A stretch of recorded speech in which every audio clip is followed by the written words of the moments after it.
Германия кәсіпорындары елімізге көбірек келіп, Қазақстанда неміс сапасына сай жасалған ортақ бренд өндірісін қалыптастыру тиіс. Мемлекет басшысы Қасым-Жомарт Тоқаев Қазақстан-Германия бизнес форумында осылай деді. Тараптар жалпы құны 55 миллиард доллар, 66 бірлескен инвестициялық жоба бойынша уағдаластыққа қол жеткізді. Тағы қандай келісімдерге қол қойды, ол туралы әріптесім Асылбек Тойбек тарқатып айтады. Президент аса маңызды шикізатты инвестиция мен технологияға айырбастау формуласына сай табиғи ресурстарды өндіру және өңдеу ісін дамыту көзделіп отырғанын айтты.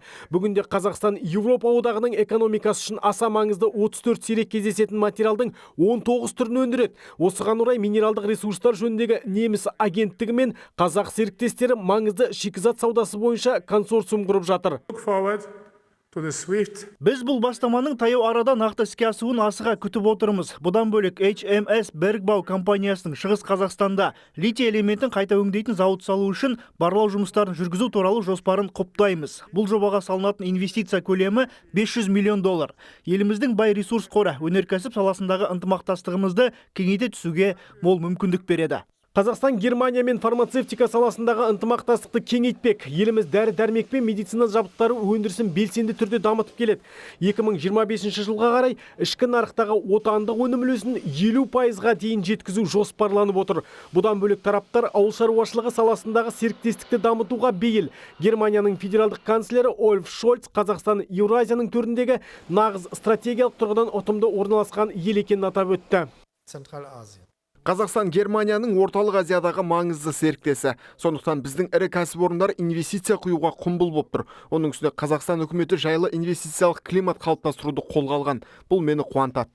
Мемлекет басшысы тағы бір перспективті бағыт ретінде энергетика саласына тоқталды. Оның айтуынша Қазақстан мұнай экспортының мүмкіндіктерін ұлғайтуға, осылайша жаһандағы энергия ресурстары тапшылығының азаюына ықпал етуге дайын. Қазір еліміз барланған мұнай қорының көлемі жағынан Еуразия құрлығында 2-ші орында және әлемдік нарыққа энергия ресурстарын жеткізуші ірі елдердің санатына кіреді.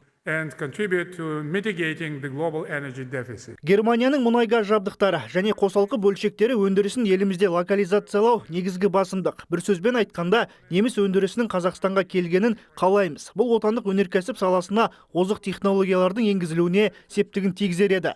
Қазақстанның жаңартылатын энергия көздері секторындағы әлеуеті әлі де толық пайдаланылмай келеді. Көптеген әлемдік ірі ойыншылар бұған көз тігіп отыр. Мысалы, немістің Svevin Group компаниясы Қазақстанға 50 миллиард доллар инвестиция салып жатыр. Айта кетейік, былтыр екі жақты тауар айналымы 41%-ға ұлғайып 4 миллион долларға жуықтаған. Германиядан келетін тікелей инвестиция 64%-ға өсіп 770 миллион доллардан асты. Бұл рекордтық көрсеткіш. Жалпы Қазақстан жаңа инвестициялық циклды бастады. Оның аясында 2029 жылға дейін шетелден 150 миллиард доллар тікелей инвестиция тарту жоспарланып отыр. Асылбек Тойбек, Төлеген Бейсенбаев, Жібек жолы.